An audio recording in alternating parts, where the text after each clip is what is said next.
बहुत बहुत स्वागत है दोस्तों आप सभी का। आज की इस वीडियो में हम देखेंगे क्लास 11 सब्जेक्ट आपका इंग्लिश को और जो एनुअल का एग्जाम हुआ है आपका यानी कि टर्म 2 का, इसी का मॉर्निंग शिफ्ट का क्वेश्चन पेपर विद सॉल्यूशन के साथ में। तो बच्चों सेक्शन नंबर ए जो है आपका रीडिंग का 13 मार्क्स का, इसे हम करेंगे सबसे आखिरी पॉइंट पे। ठीक है, सबसे पहले आपका जो सेक्शन नंबर बी है हम इसे सॉल्व करने वाले हैं।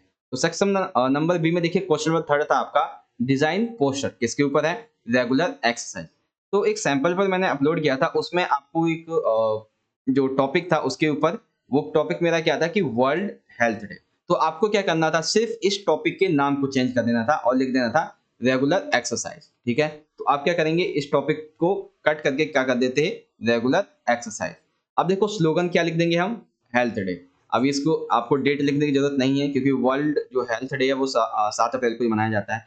अब देखो योगा से संबंधित या फिर हेल्थ से संबंधित आपने एक स्लोगन लिख दिया, क्या? Health is wealth. इस तरीके का ये आपने एक साइन बना दिया, योगा इज इंपॉर्टेंट। उसके बाद आपने बेनिफिट्स बता दिए फिजिकल एक्टिविटीज के या फिर रेगुलर एक्सरसाइज की। और फिर एक और जो है टैगलाइन आपने लिख दी कि keep healthy, do at least 30 minutes of physical activity daily.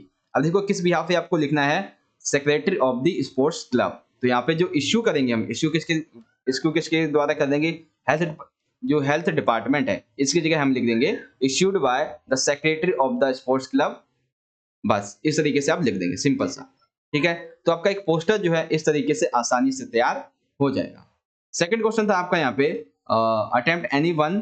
तो इसमें सबसे पहला हमारा क्वेश्चन क्या था कि अफजल यानी कि you are Afzal Afsana head boy या head girl of your school, write a letter to principal, किसके ऊपर? Requesting her to make internet facilities available to student in the library, यानी कि लाइब्रेरी में जो इंटरनेट फैसिलिटीज है उनको और अच्छा बनाने के लिए जो है आपको एक लेटर लिखना है। ठीक है, तो ये पोस्टर का हमारा काम तो नहीं, अभी इसमें और भी इंपॉर्टेंट क्वेश्चन होंगे आपको बताऊंगा। तो सबसे पहले हम एक लेटर देख लेते हैं, तो लेटर को आपको किस तरीके से लिखेंगे, तो मैं आपको दिखाता हूँ लेटर किस तरीके से लिखेंगे। ये देखो क्वेश्चन नंबर फोर्थ का ए है। सबसे पहले आप डेट लिख देंगे और चाहे तो आप डेट जो है वो बिल्कुल यहाँ पे जो एंडिंग पॉइंट है होता है आपका, यहाँ पे भी लिख सकते हैं, आपकी मर्जी है, कहीं पे भी लिखे, आपके मार्क्स नहीं कटेंगे। डेट द प्रिंसिपल, आप स्कूल का नाम अगर दे रखा है तो नाम लिख देंगे, नहीं तो अपना नाम जो है वो लिख देंगे, अपने स्कूल का नाम जो है वो लिख देंगे, कुछ भी लिख सकते हैं ABCD। एड्रेस क्या है यानी कि जहाँ पे स्कूल है वो लिख देंगे। उसके बाद application for making a internet facility in the school library. अब देखो यहाँ पे एक चीज ध्यान देने योग्य है कि यहाँ पे बोला गया है रिक्वेस्टिंग हर का मतलब हो गया कि आपकी जो टीचर हैं, आपके जो प्रिंसिपल हैं वो फीमेल हैं। तो आपको याद रखिएगा ये चीज जरूरी है कि आपको यहाँ पे रिस्पेक्टेड मैडम लिखना पड़ेगा। ठीक है, तो रिस्पेक्टेड सर या फिर मैडम। अब क्वेश्चन में मैडम पूछा गया तो मैडम ले देंगे। यहाँ पे लिखेंगे respectfully I am head boy of your esteemed school. I am writing this letter on behalf of all of the students who want good internet facility in the school library। यानी कि इस letter को मैं इस behalf पे लिख रहा हूँ कि जो हमारे स्कूल के बच्चे हैं वो सभी बच्चे जो हैं वो एक अच्छा जो इंटरनेट कनेक्शन है वो चाहते हैं स्कूल लाइब्रेरी में। I would humbly like to bring to your notice that through our college या फिर school library has a hug of collection books and journals. There is no internet connection for the student in our library. The computers and the necessary infrastructure are in place, but without properly working internet connection, it is not impossible for working।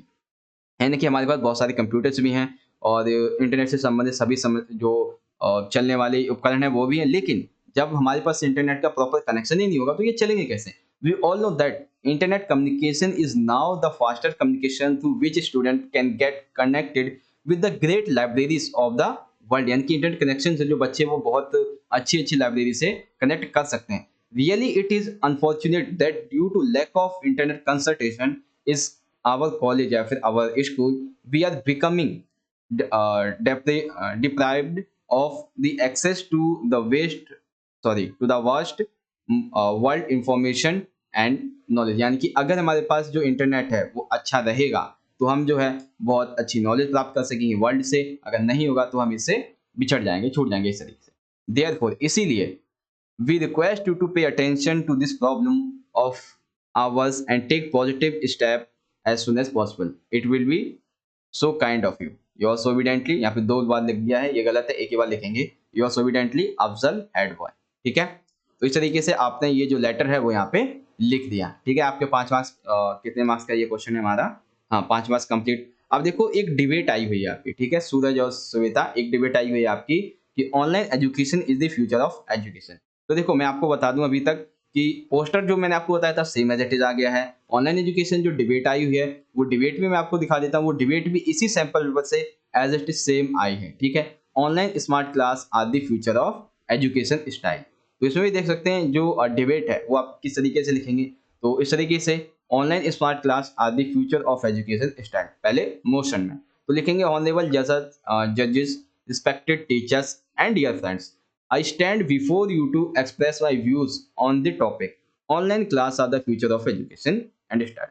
I Krishna, लेकिन आपको क्या करना है, सिर्फ नाम change कर देना है। तो कृष्णा की जगह आप क्या लिख देंगे, सूरज। ठीक है, आई सूरज ऑफ क्लास 11th, एक ना स्टूडेंट का नहीं, यहाँ पे क्लास 11th की जगह क्या लिख देंगे, secretary of the debating club, इस तरीके से। ठीक है, I will speak for the motion. उसके बाद ये जो पॉइंट्स हैं आप इन सभी को इजीली लिख देंगे। ठीक है, अब इसे आपको पढ़ के बताने की जरूरत है नहीं, क्योंकि इसे मैंने समझा रखा है आपको, और ये पॉइंट्स जो है वो आप इजीली यहाँ पे एक्सप्लेन कर देंगे। उसके बाद लिखेंगे thank you very much, have a nice day. Against the motion, against में लिखेंगे तो सिंपल सा वही एक लाइन जो है, ऑनरेबल प्रिंसिपल जजेस गुड मॉर्निंग, इस तरीके से लिख देंगे।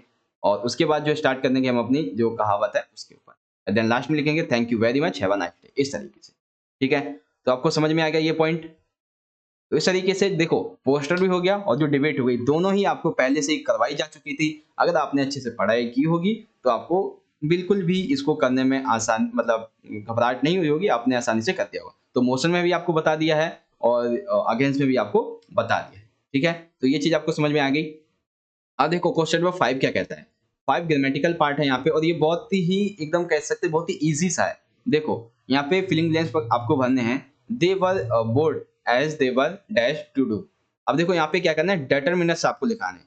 तो हमेशा देखो डेटरमिनस जो है इसमें से लिटिल एक डेटरमिनस नहीं है, अ लिटिल ये है, और इसमें जो है वो एवरी डेटरमिनस नहीं है, मोस्ट डेटरमिनस है। तो यहाँ पे क्या आ जाएगा, ए लिटिल आ जाएगा, और सेकंड वाले में आ जाएगा मोस्ट। ठीक है, फर्स्ट में ए लिटिल, सेकंड में मोस्ट। अब देखो सेकंड क्या है फिफ्थ का, कि रीअरेंज आपको करना है। तो देखो एक कहावत है, क्या कहावत है, कहावत ये है कि विद ग्रेट पावर, यानी कि अगर हम देखें तो यहाँ पे फर्स्ट विद ग्रेट पावर, ठीक है, कम्स कम्स ग्रेट रिस्पॉन्सिबिलिटी। ठीक है, फिफ्थ एंड सिक्स। तो इस तरीके से आप इसे लिख देंगे कि with great powers comes with with great powers comes great responsibility, यानी कि जो महान सत्ताएं होती हैं उन्हीं के साथ में बड़ी जिम्मेदारियां भी आती हैं। जो महान शक्तियां होती हैं उन्हीं के साथ बड़ी जिम्मेदारियां भी आती हैं। ठीक है, उसके बाद है this Friday have a holiday, यानी कि इसे हम लिख देंगे है, सॉरी यहाँ पे नहीं, we have a holiday this Friday.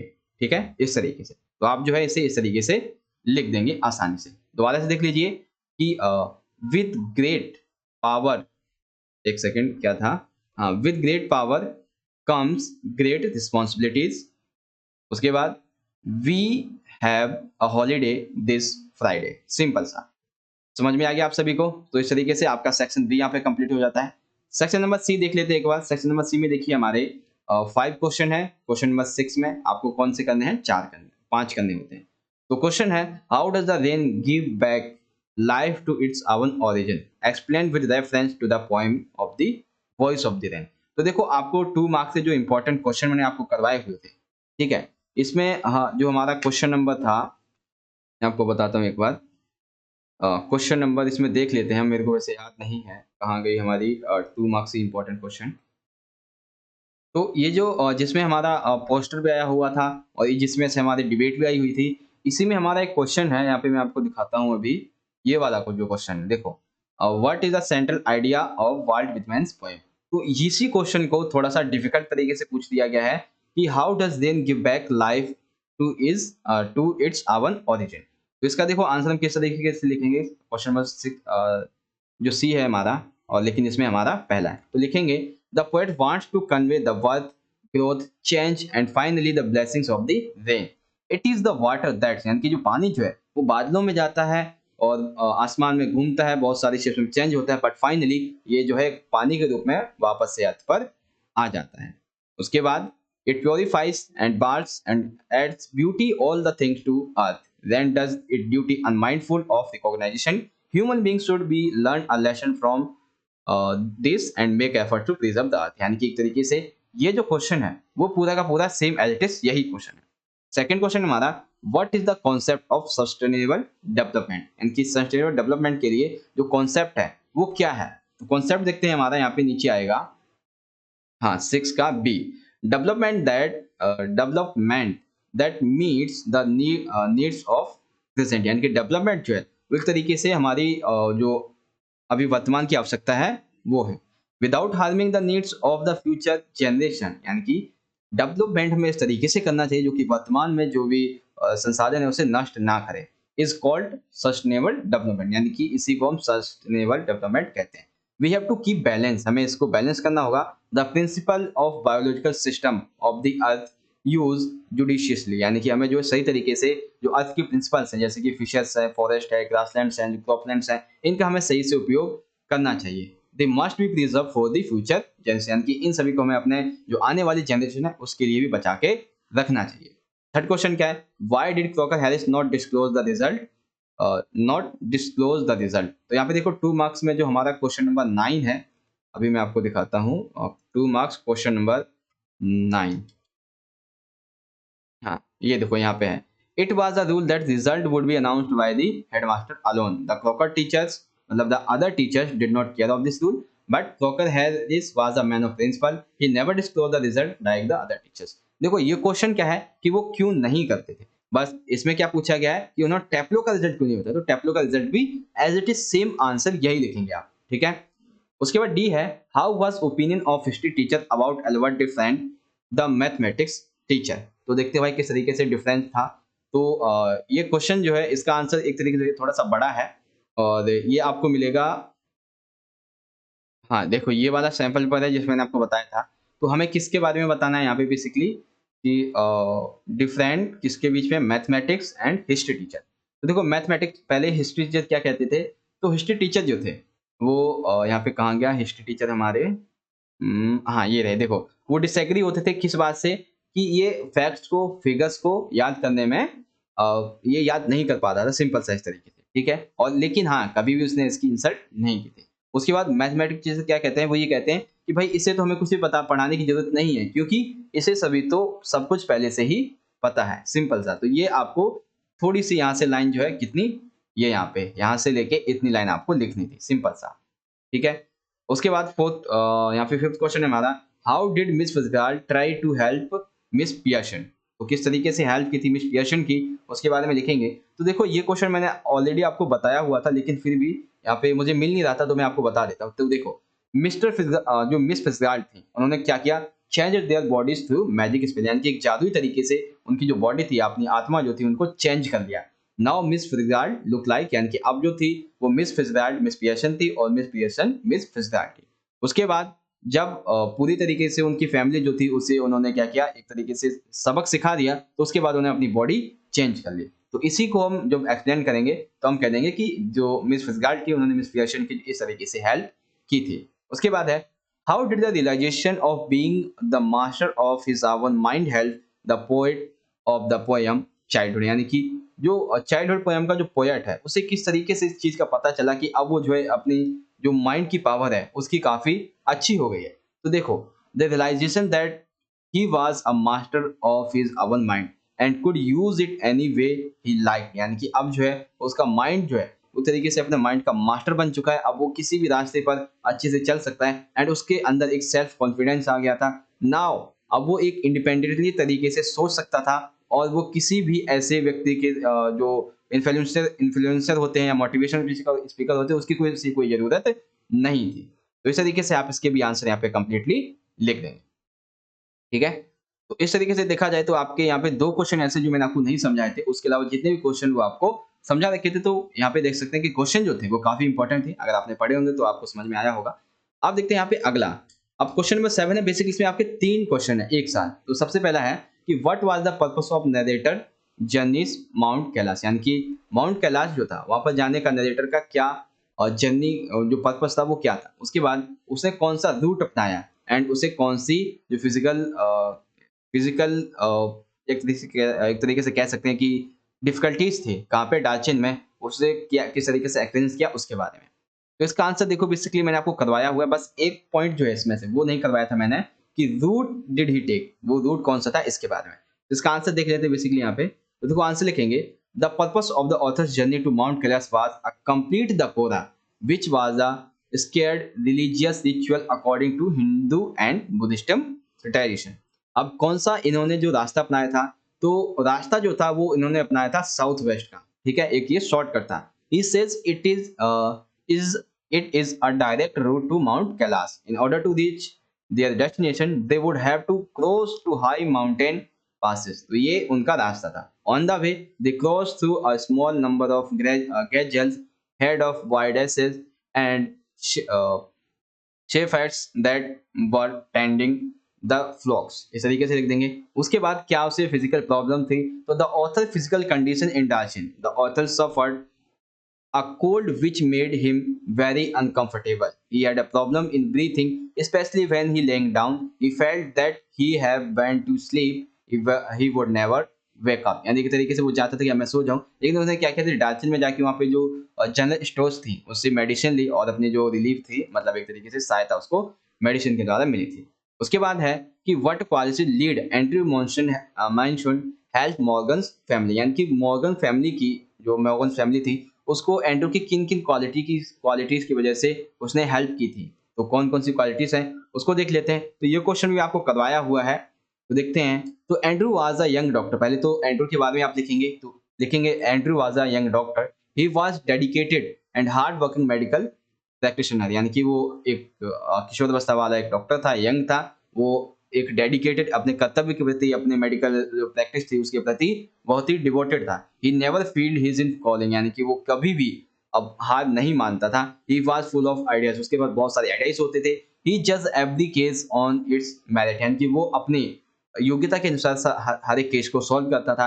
He showed quite a nature understanding of his patients, यानी कि वो हर उसके पेशेंट के, जितने पेशेंट्स के पास आते हैं उनके नेचर को अच्छे से समझता था। ही नेवर फल्टेड और hesitated when torn between two conflict, he wasted no time in taking the right and promote decision, कि जब उसे कोई दो में से एक चीज चुननी होती थी तो ज्यादा टाइम नहीं लेता था और अच्छी तरीके से एक अच्छा डिसीजन भी लेता था। तो ये तो डॉक्टर एंड्रू के बारे में आपने थोड़ी सी बात बता दी। अब उसके बाद जो मॉर्गन फैमिली है उससे संबंधित बताएंगे। तो he was a tired at tense, यानी कि वो बहुत ही थका हुआ था। इट वॉज अ मिडनाइट, और रात का टाइम था।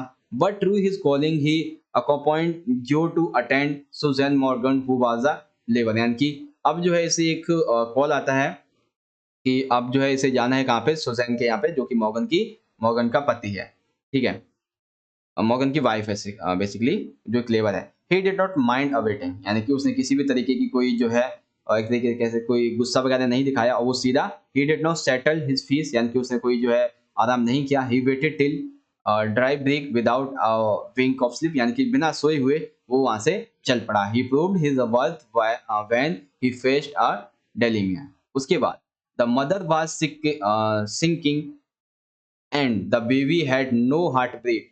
He made favors efforts to save both, यानी कि उसने देखा कि माँ जो है वो भी जो है हार्टबीट उसकी नहीं चल रही है, और जो बच्चा है वो उसकी सांस बिल्कुल भी नहीं चल रही, तो मेडिसिन दी माँ को और उसको सुला दिया। उसके बाद going by instinct he saved the mother first by administrating a life saving injection to her. उसके बाद व्हेन ही टुक लाइफलेस, अब जो था वो जो बेबी लाइफलेस था, he warm baby in his arms, he suddenly remember a similar case in the medical college, यानी कि उसने देखा कि एक ऐसा ही केस मेरे मेडिकल कॉलेज में था, तो उसने एक तरह का जो स्पेशल ट्रीटमेंट था वो बच्चे को दिया, एंड उसने जो है एक तरीके से दो लोगों की जान बचाई, एक माँ की और एक बच्चे की। तो इस तरीके से डॉक्टर एंड्रू की जो विशेषताएं थी उसके बारे में आपने बता दिया, और किस तरीके से मॉर्गन फैमिली को उसने हेल्प की इसके बारे में आपने बता दिया। तो section number B and section number C, literature and grammatical part has been already completed. अब हम बात करते हैं आपके पार्टिकल, जो हमारा पार्ट नंबर बी है। इस पार्ट नंबर बी में सबसे पहले हम देखेंगे आपका जो नोट मेकिंग वाला पार्ट है, ठीक है। तो नोट मेकिंग से संबंधित आप देख सकते हैं क्वेश्चन नंबर सेकंड है आपका। अब नोट मेकिंग के लिए देखिए यहाँ पे ये जो पैराग्राफ दिया हुआ है इससे संबंधित आपको नोट मेकिंग लिखनी है। अब जिस बच्ची ने मेरे को क्वेश्चन पेपर दिया है उसने नोट मेकिंग के लिए काफी सही जो लाइन से उनको जो इंडिकेट कर रखा है, और बहुत अच्छे तरीके से उसने नोट मेकिंग लिखी भी है, ठीक है। तो मैं आपको दिखा भी देता हूँ, आप किस तरीके से एक अच्छी सी नोट मेकिंग लिख सकते हैं और इसका टाइटल क्या हो सकता है। तो देखो सबसे पहले हम देखते हैं एक नोट मेकिंग और टाइटल के बारे में। तो इसको करते हैं हम फर्स्ट पे। तो देखो टाइटल इसके बहुत सारे हो सकते हैं, जैसे कि benefits of meditation and physical activities, या फिर how to deal with stress, इस तरीके से आप लिख सकते हैं। ठीक है, अब देखो बेनिफिट क्या हो सकते हैं मेडिटेशन के, तो सेंस ऑफ पीस, यानी कि आप जो है शांत रहते हैं, आपकी जो बॉडी के अंदर जो बीमारियां होती हैं उनको ये कंट्रोल करता है, आपको हेल्दी बनाता है, आपका जो फोकस होता है उसे एक तरीके से एकाग्र रखता है। ठीक है, व्हाट डू फॉर लाफ, यानी कि हमें हंसने के लिए क्या क्या करना चाहिए, तो रीड सम जोक्स है, टेल सम जोक्स है, watch a comedy, fun talk with your friend, try laughter yoga, ये सभी कर सकते हैं। उसके बाद है reinforcement from the therapy और काउंसलिंग, यानी कि जब जो है आप स्ट्रेस से बहुत ज़्यादा आपके अंदर स्ट्रेस आ जाती है तो आप किसी थेरेपी या काउंसलिंग को ले सकते हैं। तो इसका मतलब क्या है और कब लेते हैं, तो ओवरवेलमेंट और ट्रैप्ड, यानी कि जब आप बहुत थक जाते हैं, आप उलझ जाते हैं, तब रोज वरी एक्सेसिबिलिटी, यानी कि आप जो है बहुत ही ज़्यादा सोचने लगते हैं, चिंता चिंता बहुत ज़्यादा करने लगते हैं, तब ले सकते हैं। जब आप कहीं किसी चीज़ में फँस जाते हैं, ट्रैवल करते हैं, क्राइम करते हैं, डेली बेसिस पे आपकी जो ड्यूटी होती है, रूटीन होती है, उन सभी से आपको निकलने के लिए आप ये थेरेपीज़ यहाँ पे ले सकते हैं। तो देखो यहाँ पे जो है मैंने आपको ये चीज़ तो समझा दी कि टाइटल क्या हो सकता है इसका, उसके बाद जो बेसिकली आपको यहाँ पे 2 पॉइंट लिखने थे इसमें, ठीक है? मैंने आपको 3 बता दिए। इसके अलावा भी आप चाहें तो कोई पॉइंट और भी लिख सकते हैं। एब्रिविएशन सब बतानी है, तो एब्रिविएशन का देख लेते हैं। रेस्पो यानी कि रिस्पांसिबिलिटी, पीएचवाई यानी कि फिजिकल, एक्ट यानी कि एक्टिविटी, आईएमपी यानी कि इंपॉर्टेंस, एमईएएस यानी कि मेजर्स, एंड रीइंफो यानी कि रीइंफोर्समेंट। ठीक है? तो इस तरीके से टाइटल भी कंप्लीट हो गया, पॉइंट नोट्स भी कंप्लीट हो गए, एब्रिविएशन भी कंप्लीट हो गई। अब देखो समरी, तो समरी आपको जो है वो अराउंड कितने वर्ड्स में लिखनी थी, यहाँ पे देख सकते हैं हम। समरी मोर देन 50 वर्ड्स, तो यहाँ पे हमारे जो देख सकते हैं अराउंड 100 वर्ड के आसपास है। तो इसमें से भी अगर आपने आधी भी समरी लिख दी होगी तो भी आपको जो है आपके 2 मार्क्स इसके मिल जाएंगे समरी के। ठीक है? तो ये आपकी एक पूरी की पूरी समरी है, यहाँ पे देख सकते हैं लिखी हुई है। अब इस समरी को आप चाहें तो इजीली तरीके से पढ़ सकते हैं और क्या इसमें लिखा हुआ है, इन सारी चीज़ों को इजीली समझ भी सकते हैं। ठीक है? तो ये चीज़ आपको समझ में आ गई। तो हमारा नोट मेकिंग वाला जो पार्ट था, ये भी यहाँ पे कंप्लीट हो जाता है। ठीक है? अब हम चलते हैं अपने सबसे आखिरी पार्ट पे, और जो कि है हमारा हाँ, पैसेज बेस्ड। ठीक है? सेक्शन ए का क्वेश्चन नंबर फर्स्ट है पैसेज बेस्ड। तो पैसेज बेस्ड में क्या-क्या क्वेश्चन है इसको देखते हैं, फिर हम उसका आंसर भी देखेंगे। तो इसके लिए मैं क्या करता हूँ, इस क्वेश्चन पेपर को 2 पॉइंट्स में जो है इसको ओपन कर लेता हूँ, ताकि 1 सेकंड। तो यहाँ पे देखें आपका जो क्वेश्चन नंबर फर्स्ट है ये वाला, ठीक है? 1 सेकंड यहाँ पे लेके आता हूँ। ये वाला जो आपका क्वेश्चन है, ठीक है? इसका आंसर मिलेगा आपको आपके पैसेज नंबर फर्स्ट के फर्स्ट पैराग्राफ में। कहाँ से कितना लिखना है? सिर्फ आपको इतना लिखना है, कितना? कि of the self made 18 have no college degree and 36 children have poor parents, इस तरीके से आप लिख देंगे। बट ठीक है, इतना लिखेंगे। सेकंड क्वेश्चन क्या है हमारा, सेकंड देख लेते हैं। और देखो यहाँ पे क्या है कि अगर आप चाहें इसके साथ में ये जो यहाँ से है ये पॉइंट भी लिखना चाहें तो लिख सकते हैं, दोनों एक साथ। ठीक है, उसके बाद सेकंड क्वेश्चन देखते हैं क्या है हमारा, कि हाउ डिड, यानी कि हाउ कैन, ये वाला प्रश्न है। अब इसको देखो हम कहाँ से लिखेंगे, इसका जो आंसर है वो आपको बेसिकली यहाँ से देखने को मिलेगा, ये वाला। Their state deprivation serves as inner, and यहाँ से लेके इतना आप लिख देंगे तो आपको पूरा आपका 1 मार्क्स मिल जाएगा। उसके बाद थर्ड है यहाँ से, why do successful parents usually have dull children, तो ऐसा क्या रीजन होता है जो डल चिल्ड्रन जो है वो इस बच्चे या इन ऐसे माता पिता को मिलते हैं। तो इसका सबसे बड़ा कारण क्या होता है कि रिस्पॉन्सिबल, ये यहाँ से लिख देंगे, the parent started his life with the spirit of discontent while the children started their lives with compulsion, यानी कि वो एक शालीनता भरी जिंदगी जी रहे होते, इसीलिए उनकी डल बच्चे पैदा होते, सिंपल सा। ठीक है, उसके बाद फोर्थ है आपका ये वाला। ठीक है, तो ऐसा क्यों होता है कि जो बच्चे होते हैं उनका विकास जो एक तरीके से तेजी से होता है, तो इसका अगर आप एक वर्ड में आंसर लिखना चाहें तो आप इसका एक वर्ड में आंसर लिख सकते हैं, स्ट्रगल। ठीक है, सिंपल सा। उसके बाद ये आपका जो क्वेश्चन नंबर फिफ्थ है, इसका अगर मैं आपको आंसर दिखाना चाहूँ तो आंसर आपका क्वेश्चन फिफ्थ का यहाँ से, ये वाला क्वेश्चन नंबर फिफ्थ का आंसर आपका, तो इसका जो आंसर वो आप यहाँ से लेके लिख सकते हैं, यहाँ से लेके इतना। ठीक है, और आपको पूरे मार्क्स इसके मिल जाएंगे। उसके बाद अगला देखते हैं, अगला क्वेश्चन नंबर 5 हो गया हमारा। 6 देखते हैं कि premise about the law of nature, तो क्या वो लॉ ऑफ नेचर वो आप लिखेंगे। तो देखो यहाँ से लेके आप स्टार्ट कर देंगे, यहाँ से लेके पीपल तक, इतना आपको लिखना है, सिंपल सा। ठीक है। अगर आप चाहें तो ये लाइन भी आपकी मर्जी है, लिखना चाहें तो लिख सकते हैं। अब देखो यहाँ पे बात करें इसके मैसेज की कि यहाँ पे क्या मैसेज दिया गया है। तो मैसेज में देखो बच्चों यहाँ पे जो है एक तरीके से कह सकते हैं स्ट्रगल के बाद में दिया गया है, ठीक है। अगर आप स्ट्रगल करते हैं तो आप किसी भी चीज को पा सकते हैं। सुपर अचीवर्स के बारे में इसमें बात कही गई, तो इसमें से आप कोई भी एक जो टॉपिक है वो लिख सकते हैं। उसके बाद पैरा 4 में आपको जो कॉम्प्लेक्स वर्ड है इसका आपको अपोजिट बताना है। तो इसका अपोजिट हो जाएगा सिंपल, जो कि मैंने आपको अभी दिखाया था, और एवरलास्टिंग का हो जाएगा जो सेम है वो है इटर्नल, ETERNAL। देखो मैं आपको दिखा भी देता हूँ। सबसे पहला नंबर 4 देखते हैं। तो यहाँ पे देखो सिंपल, ये कॉम्प्लेक्स का हो जाएगा अपोजिट। और उसके बाद 6 में देखें यहाँ पे तो इटर्नल जो है वो एवरलास्टिंग का एज इट इज सेम जो वर्ड है वो यहाँ पे हो जाएगा, ठीक है। तो ये चीज आपको यहाँ पे समझ में आ गई होगी इसी तरीके से, और इस तरीके से हमारा जो क्वेश्चन पेपर था वो भी यहाँ पे एंड हो जाता है। तो आई होप गाइस कि आपको आपका जो क्वेश्चन पेपर था वो अच्छे से समझ में आ गया होगा, और जितने भी क्वेश्चन आंसर थे वो आपको मैंने अच्छे तरीके से समझा दिए हैं, एंड आई होप आपको समझ में भी आए होंगे। तो मिलते हैं बच्चों आपसे अगली वीडियो में। वीडियो अच्छी लगी तो लाइक करें, शेयर करें सभी दोस्तों के साथ, और चैनल को सब्सक्राइब नहीं किया तो कर लीजिए, क्योंकि ऐसे इंपॉर्टेंट वीडियोस आपको हमारे चैनल पे मिलने वाली। मिलेंगे अगली वीडियो में, तब तक के लिए आप पढ़ते रहें, अपना ख्याल रखें। धन्यवाद। जय हिंद, वंदे मातरम।